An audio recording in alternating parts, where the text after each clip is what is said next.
9 habitudes productives pour bâtir nos familles.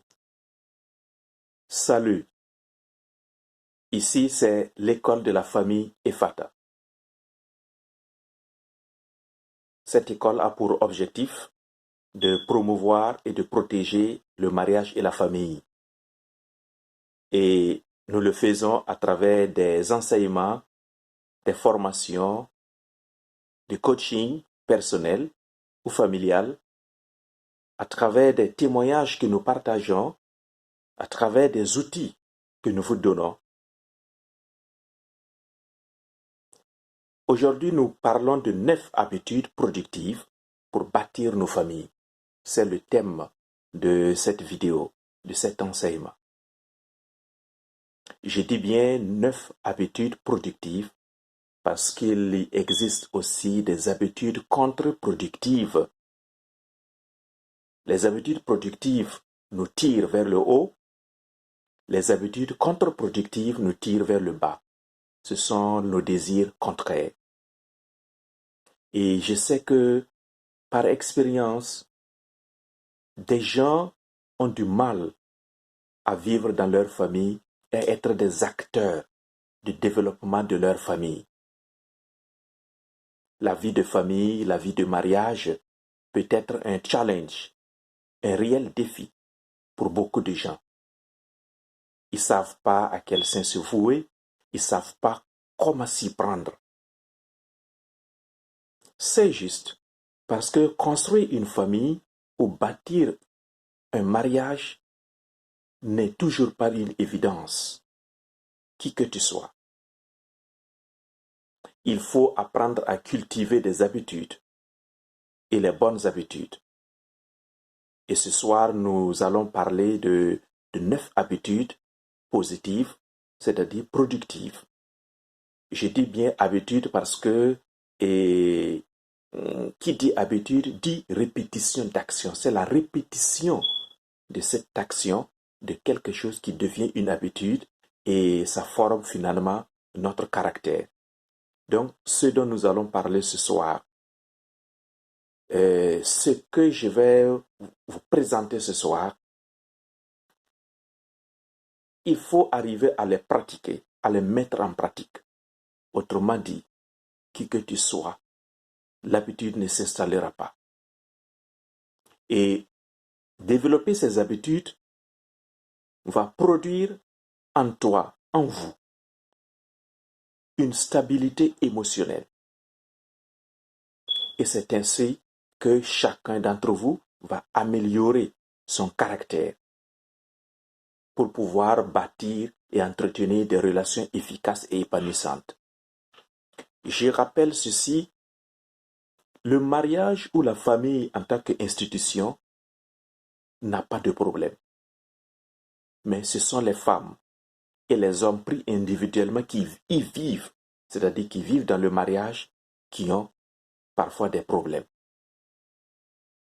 D'où l'importance d'apprendre des bonnes habitudes, de développer des habitudes avant d'y entrer ou lorsqu'on est déjà dedans dans le mariage ou dans la vie de famille. Dans tous les cas, chacun de nous vit dans une famille, qu'il soit enfant ou époux ou épouse, il vit déjà dans une famille, la famille élargie.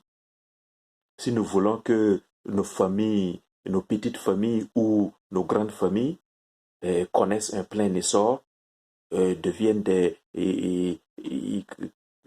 lieux où les relations sont harmonieuses, il faut que nous apprenions à développer ces habitudes. Je peux les appeler aussi des qualités ou des vertus, c'est-à-dire des vertus qui favorisent ou qui améliorent notre relation avec les autres, des vertus qui améliorent notre relation avec Dieu et des vertus qui nous permettent de prendre le contrôle de notre propre vie. Oui, des gens n'arrivent pas à contrôler leur vie, n'arrivent pas à contrôler leurs désirs, leurs passions, ce côté mauvais de leur caractère influence négativement, sinon même détruit leur mariage, leur vie de famille. Alors, ces 9 qualités, 9 habitudes productives La première habitude à cultiver, c'est l'amour. Je ne parle pas de l'amour égoïste et médiocre qui vient de notre cœur humain. Vous savez que à partir du mot grec et de l'étymologie du mot l'étymologie grecque, nous pouvons distinguer jusqu'à 3 mots qui désignent l'amour. Et ici, je vous parle seulement de l'éros et de l'agapé. L'éros qui est l'amour émotionnel, les émotions. Ça, c'est sélectif, c'est égoïste. Et c'est cet amour émotion qui nous crée aussi des problèmes. Il est important. Mais lorsqu'il est mal géré, il nous crée des problèmes.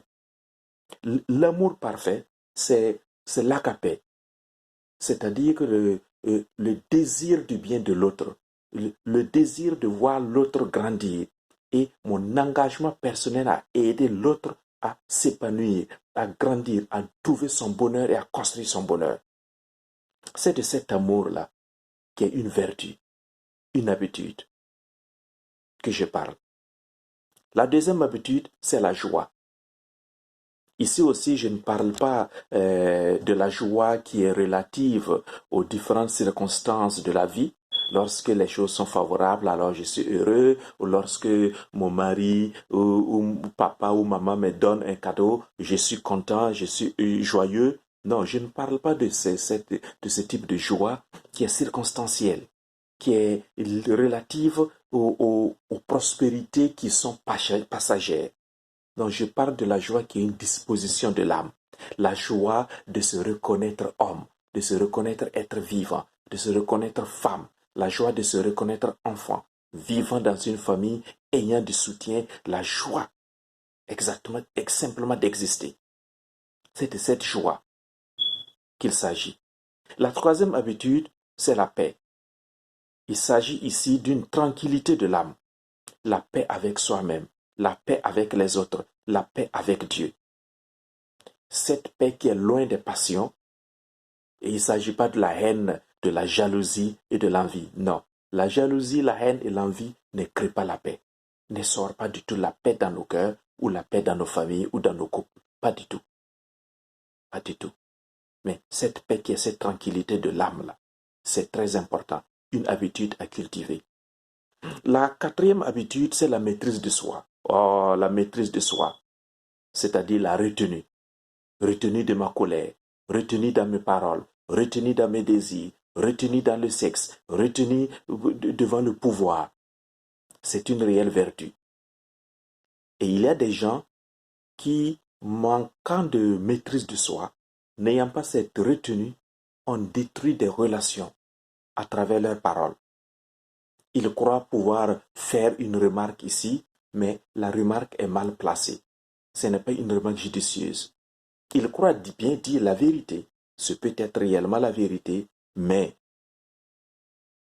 mal dite, dite dans la colère, animée par nos désirs mauvais. Donc, cette retenue est aussi une habitude à cultiver. La cinquième habitude, c'est la patience. La vertu qui nous fait supporter avec courage, je dis bien avec courage, les maux, c'est-à-dire les difficultés de la vie. Dans la famille, il y a bel et bien des difficultés. Mais il y a des gens qui ne sont pas patients du tout. Lorsque mon conjoint a un problème, ils ne sont pas patients pour l'écouter, patients pour résoudre le problème. Lorsque l'enfant a commis une faute ici, ils ne sont pas patients pour chercher les voies et moyens. Non, ils prennent des décisions hâtives. Ils parlent, les paroles sortent de gauche à droite. Et souvent, ce manque de patience il tue la relation, détériore la relation et amène plus de problèmes. D'où cultiver l'intérêt de cultiver cette patience, qui est cette vertu qui nous fait supporter avec courage. Supporter avec courage les difficultés pour patienter, pour attendre. Et souvent dans la vie, on n'a pas la solution immédiate. On n'a pas la solution, le moyen qu'il faut pour telle situation ou telle autre situation de façon immédiate. La patience est importante. La 6e habitude, c'est la bonté. La bonté qui est une qualité de l'âme. Faire toujours ce qui est bien. C'est cette qualité de l'âme qui nous amène toujours à faire ce qui est bien. Qu'est-ce qui est bien pour ma famille? Qu'est-ce qui est bien dans notre famille? Qu'est-ce qui est bien dans mon couple? Qu'est-ce qui est bien et dans la vie de mes enfants? Qu'est-ce qui est bien dans mon boulot? Qu'est-ce qui est bien dans le boulot de ma femme? Qu'est-ce qui est bien? Et cette bonté-là, qui est cette qualité de l'âme, va me pousser à poser des actes bons. Parce que je cherche à faire toujours le bien. Et le bien va aider l'autre. Le bien va construire l'autre. Le bien va élever l'autre. Va honorer l'autre. La 7e habitude, c'est la bienveillance. La bienveillance ressemble un peu à la bonté, mais avec cette nuance que la bienveillance est une réelle compassion. Une réelle compassion qui m'amène à faire du bien à mes semblables, qui m'amène à être sensible. Voilà la nuance. Être sensible à la peine de l'autre. Être sensible à ce qui fait souffrir l'autre.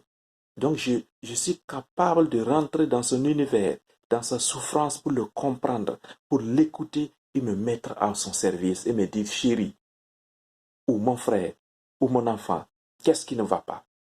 Et je l'écoute attentivement et je trouve avec lui les moyens, les solutions qu'il faut. Je ne trouve pas pour lui, je trouve avec lui les moyens qu'il faut à sa situation. Parce que souvent, je peux trouver une solution à un problème de mon conjoint, mais ce n'est pas nécessairement ce dont mon conjoint a besoin en ce moment-ci. Ou un problème, que je trouve une solution à un problème de mon enfant, mais ce n'est peut-être pas ce dont l'enfant a besoin tout de suite. Je prends un petit exemple. Tu as mal parlé, ou plutôt, mon conjoint a vécu des difficultés terribles au travail. Il revient à la maison, il s'attend à être accueilli à bras ouverts, il s'attend à trouver quelqu'un qui l'écoute. Mais il ne s'attend pas toujours à ce que toi, tu trouves une solution pour son problème au travail. Non, mais simplement l'écouter en train de parler de son problème. En train de parler de son problème. L'oreille, lui prêter une oreille attentive. C'est ce dont il a besoin. Ou bien simplement le prendre dans tes bras. Voilà. Il a besoin d'être accueilli ou elle a besoin d'être accueillie dans ses bras simplement. Ou c'est la même chose pour l'enfant qui a besoin simplement d'un mot d'encouragement ici. Donc, pas que tu lui enseignes tout de suite ce qu'il faut faire, mais que tu l'encourages. Ok, mon fiston, ma fille, tu es tombé, tu as fait ceci, cela. Mais écoute, prends courage. Il a besoin de cette parole d'encouragement. Ou mon frère ou ma soeur aussi a besoin de cette parole d'encouragement et je me mets à son service. La douceur, 8e habitude, la douceur, c'est la vertu qui réprime la colère. Voilà. Car lorsque je suis doux, et je ne réponds pas injure sur injure. Non, je garde ma sérénité. Je suis serein et j'écoute. Être doux. Et je sors des paroles bonnes, des paroles douces, des paroles qui consolent. Je pose des actes bons, des actes qui consolent.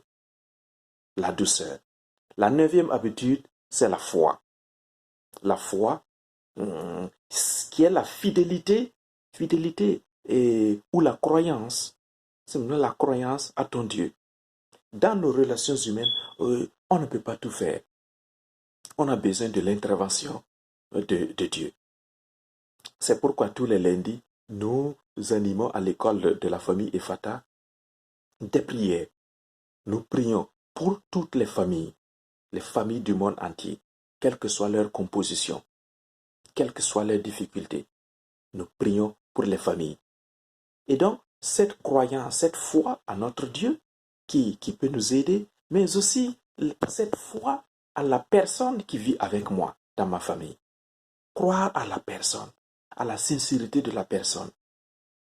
Croire à l'honnêteté de la personne. Il y a des gens dans des familles, ils ne font jamais confiance à personne. Ils ne font pas confiance à leurs épouses, ils ne font pas confiance à leurs époux, ils ne font pas confiance aux enfants, ils ne font confiance à personne dans la famille. Ah, ça, c'est dangereux, c'est bien risqué. La foi, c'est aussi la fidélité à ton engagement. La fidélité à ton engagement. Tu as pris un engagement avec ton conjoint. Tu as pris un engagement dans ta famille, même si tu n'as pas choisi d'être dans cette famille, il y a un engagement tacite. Il peut, en vivant dans cette famille, pour que les relations soient harmonieuses, soient bonnes. Voilà la foi. Alors, vous voyez, ça fait 9 habitudes, 9 qualités ou 9 vertus. Mais il y a un bonus. Je ne peux pas vous quitter sans vous donner un bonus. Et ce bonus, c'est ce que j'appellerais la transformation. La transformation, ces 9 habitudes dont je viens de parler, nous ne pouvons pas les développer sans que nous n'acceptions de nous transformer nous-mêmes. Trans qui veut dire, c'est l'étymologie grecque de transformer, transformation, qui veut dire au-delà, aller au-delà, la forme. Le mariage ou la vie de famille est constitué de différences. Je prends l'exemple, lorsque j'épouse ma femme, on se marie, j'arrive dans le couple avec mes différences, avec mon caractère. Elle aussi, elle arrive avec son caractère, avec ce qu'elle est.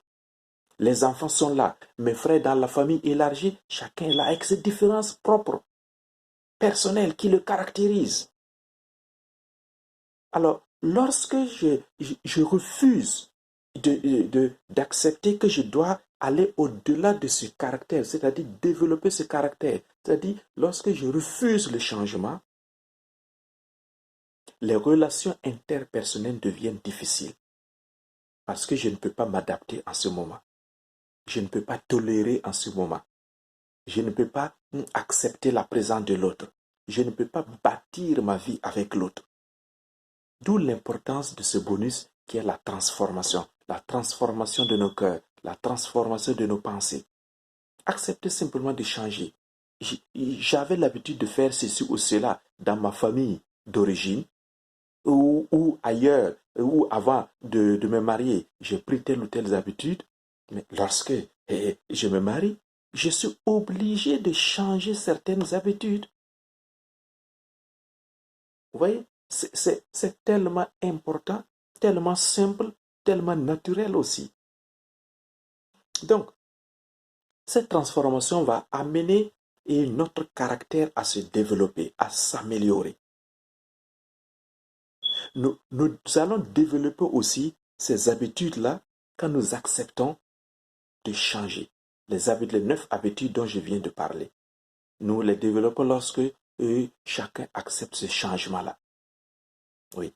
Et nous les développons aussi lorsque chacun accepte de grandir.